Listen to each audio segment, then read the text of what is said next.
नमस्कार दोस्तों, MD competition classes के यूट्यूब चैनल पर आपका हार्दिक स्वागत है। आज हम बात करने वाले हैं एक महत्वपूर्ण सभ्यता विराट सभ्यता के बारे में। विराट नाम तो वर्तमान है, जबकि प्राचीन सभ्यता थी बैराट सभ्यता। बैराट सभ्यता, आज हम इसके बारे में महत्वपूर्ण जानकारियां प्राप्त करने वाले हैं। बैराट सभ्यता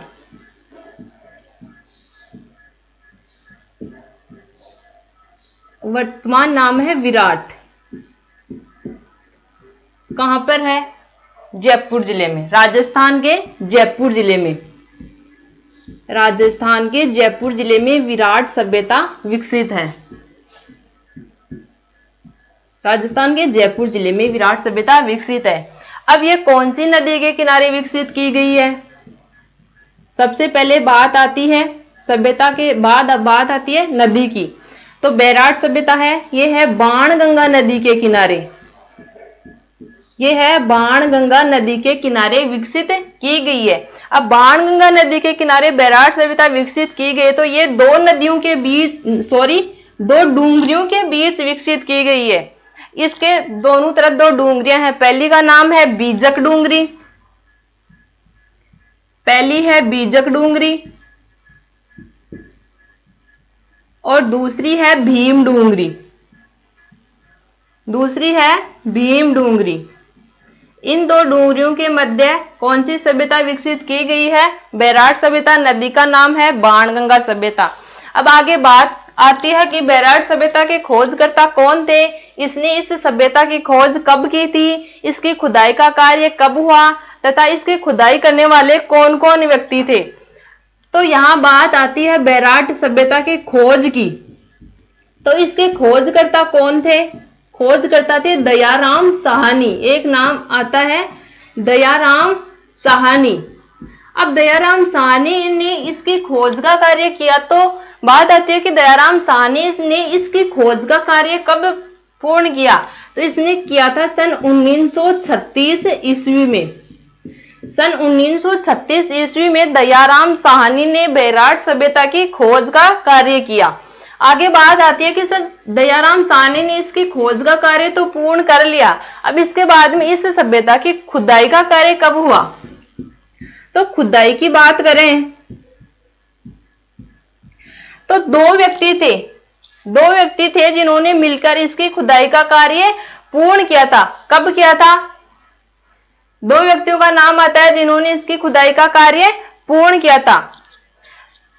सन 1962 व 63 के मध्य, सन 1962 व 63 के मध्य दो व्यक्ति थे। पहला है कैलाश चंद, और एक थे इन्हीं के साथी खुदाई के कार्य में साथ देने वाले, एक है निरत्तन लाल बनर्जी। इन दोनों व्यक्तियों ने मिलकर बैराट सभ्यता की खुदाई का कार्य संपूर्ण करवाया था। कब? सन 1962 से सन 1963 के मध्य कैलाश चंद और तथा निरत्तन लाल बनर्जी दोनों ने मिलकर बैराट सभ्यता की खुदाई का कार्य पूर्ण करवाया।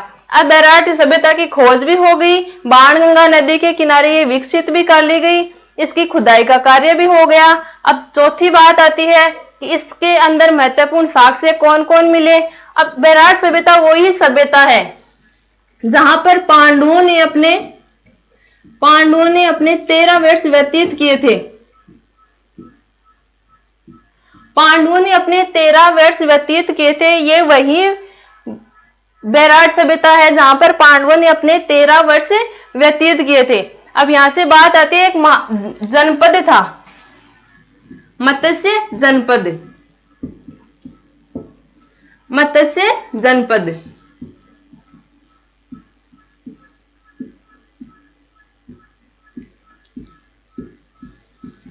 इसकी राजधानी भी क्या थी? मत्स्य जनपद की राजधानी क्या थी? बैराट नगर।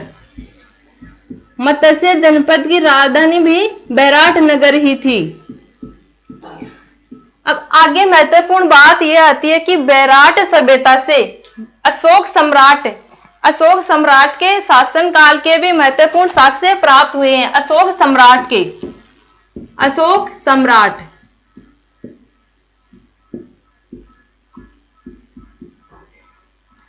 अशोक सम्राट के महत्वपूर्ण शासन के साक्ष्य मिले, इनमें एक है भाब्रू शिलालेख, एक है भाब्रू शिलालेख।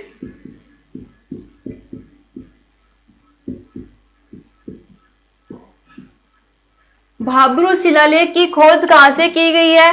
भाब्रू शिलालेख की खोज क्या की गई है? यहां से मिला है, कहां से? बेराट सभ्यता से, भाब्रू शिलालेख। अब भाब्रू शिलालेख कब मिला था? इसकी खोज की गई 1837 ईस्वी में। भाब्रू शिलालेख 1837 ईस्वी में किसके द्वारा इसकी खोज की गई थी? एक व्यक्ति का नाम आता है कैप्टन बर्ट। एक व्यक्ति का नाम आता है कैप्टन बर्ट। कैप्टन बर्ट नामक व्यक्ति ने सन 1837 ईस्वी में विराटनगर यानी कि बैराट सभ्यता से अशोक सम्राट के शिलालेख, जिसका नाम क्या है? भाब्रू शिलालेख, इसकी खोज की सन 1837 ईस्वी में। अब एक व्यक्ति और था, कनिघम। कनिघम नामक व्यक्ति ने सन इसके 3 साल बाद 1840 ईस्वी में 1840 ईस्वी में ये जो भाब्रू शिलालेख है, इसको कहां से? विराटनगर से ले जाके कहां के संग्रहालय में अवस्थित कर दिया? कलकत्ता के संग्रहालय में। कलकत्ता के संग्रहालय में।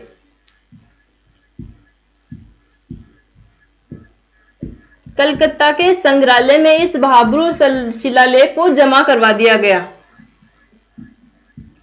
कब? सन 1840 ईस्वी में कलकत्ता के संग्रहालय में। किसने? कनिघम नामक एक व्यक्ति था, जिसने बैराट सभ्यता से भाब्रू शिलालेख को ले जाके कहां पर जमा करवा दिया? कलकत्ता के संग्रहालय में। और कब? सन 1840 ईस्वी में। अब आगे बात आती है कि इस सभ्यता से कौन कौन सी जानकारियां हमें मिली हैं। तो सबसे पहले जानकारी मिली है स्तूप की जानकारी भी इसी सभ्यता से मिली है। स्तूप। इसके बीच में एक बात और बताना चाहूंगी, ये भाब्रू शिलालेख है, इस पर 3 अक्षर मिले हैं लिखे हुए। भाब्रू शिलालेख के ऊपर 3 अक्षर हैं। पहला है धम,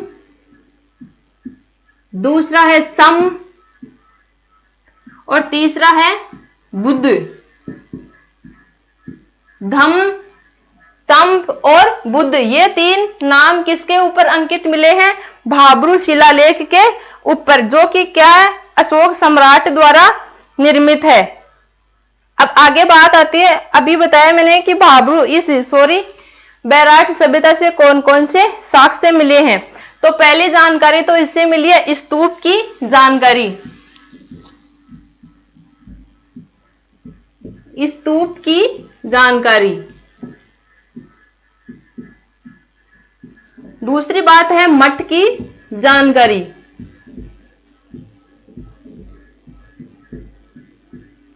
मठ की जानकारी।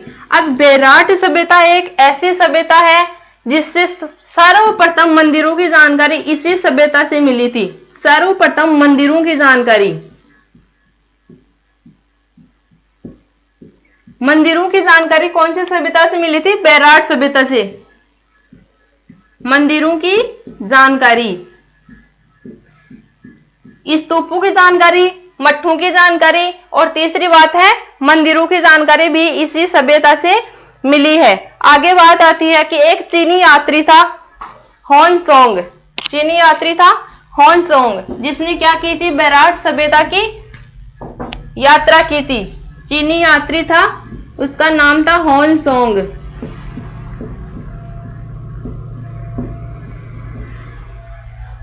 ह्वेनसांग ने कहां की यात्रा की थी? बैराट सभ्यता की। और यहां पर यात्रा करके उसने एक किताब का निर्माण किया था, एक पुस्तक लिखी थी, शी यू के नामक पुस्तक लिखी थी।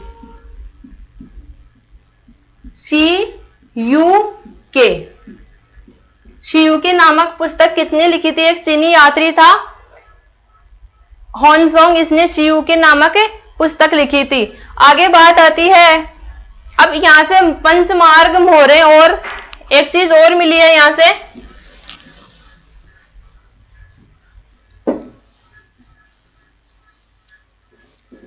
बैराट सभ्यता से पंचमार्क मौर्य